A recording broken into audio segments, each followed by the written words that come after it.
question coming from Cairo, Egypt. What are my thoughts on studying in Azhar University, its curriculum, in comparison to Medina University? As we have explained before, it's not the move, but it's the movement. It's one of the pillars of Hadith Disciple school of thought.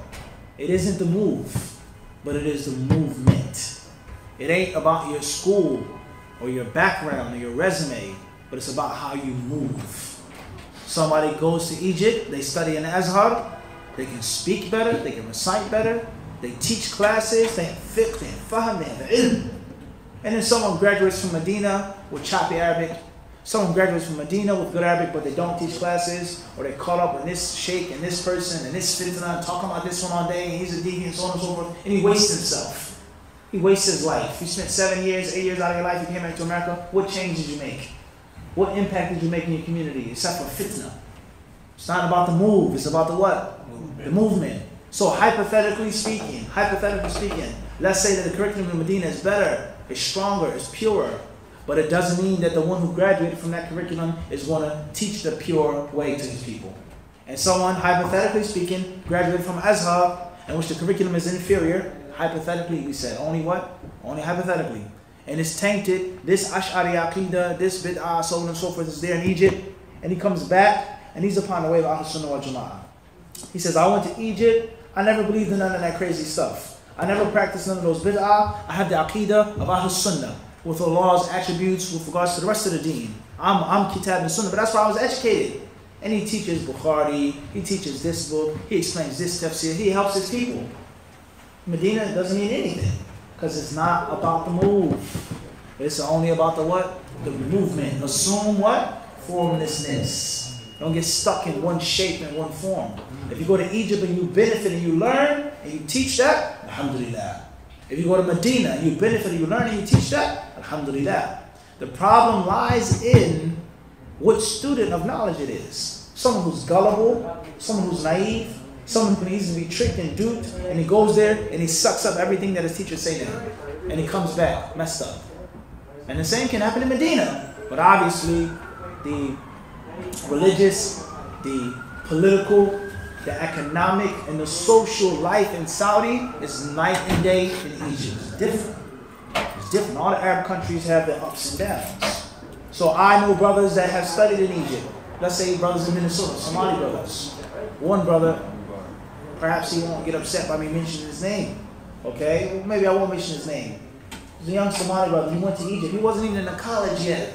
He was still studying to get into the college, because it's very strict and rigid conditions for getting into the college. This guy was sharp as a razor blade, mashallah. His Arabic, his Quran, his akhlaq, his aqidah. He was a beautiful brother. And I would take him and prefer him over 20 other people that graduated from Medina. So it's not about the person, or it's not about the move, it's about the movement. Okay? So therefore, to compare Medina to Azhar, which curriculum is better, which curriculum is stronger, I can't say that. Certain things I say for sure are stronger in Azhar, no question.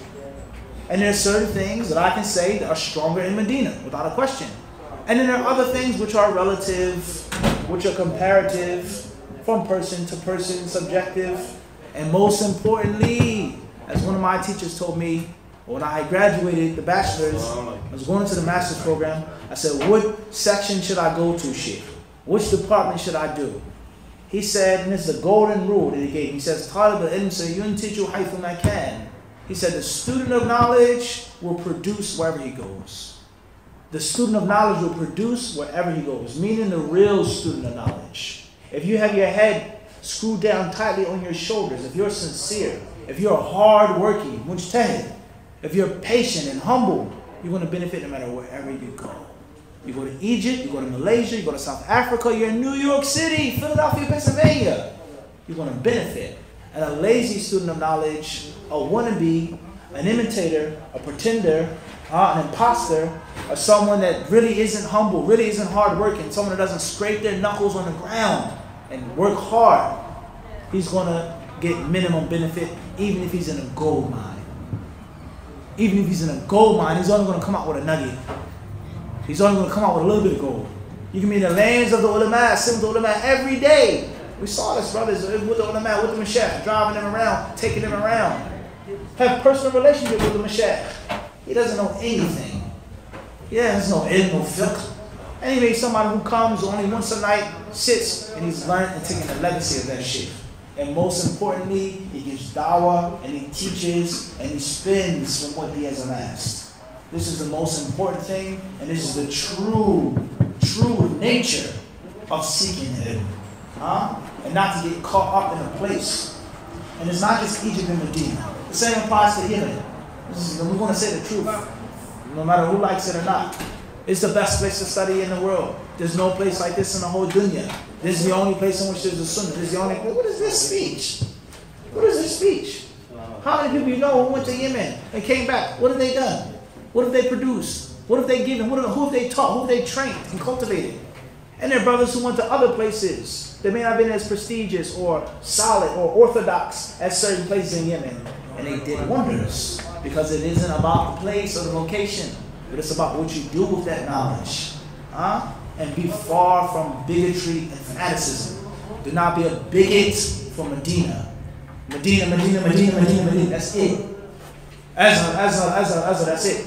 It's only about the match, that's it. What is this fanaticism? The Prophet ﷺ, what did he say when he heard the companions fighting and arguing? They got into an argument. One man said, Ya al-muhajirin. Oh, the muhajirin. What are the virtue of the muhajirin? What ilm did the muhajirin have? The muhajirin were better than the Ansar. They did both. They left their homes and they did nusra in Medina. And another man said, Ya al-ansar. He says, the Ansaris. The Prophet ﷺ, what did he say? He said, Adaw al-jahiliyyati wa ana bayna adhurikum. He says, is this the call of jahiliyyah? And I'm in your presence? Are you serious? You going back to jahiliyyah? This group, that group, this place, this location, this people, those people? He says, Da'uha fa'innaha muntina. He says, get rid of it right now because it stinks. Get rid of it because it stinks. Don't be a fanatic and a bigot for no school, for no country, for no sheikh. There's benefit wherever you go. There's knowledge, there's virtue in this place, just like there's knowledge and virtue what? In that place. And if you want to get technical, many teachers in the Islamic University of Medina came from Azhar. They came from Azhar in the 60s and the 70s. They were Azharis. Many of them established the curriculum and did things in Medina. And it doesn't mean that everyone has to agree on every single point. It doesn't mean that every Muslim has to agree on every single mas'ala, every issue. It doesn't mean that. Where does this thinking come from? Where does it come from? It doesn't mean that. Respect what's there. This is your way.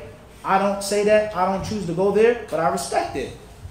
That's the correct way. Allah knows best.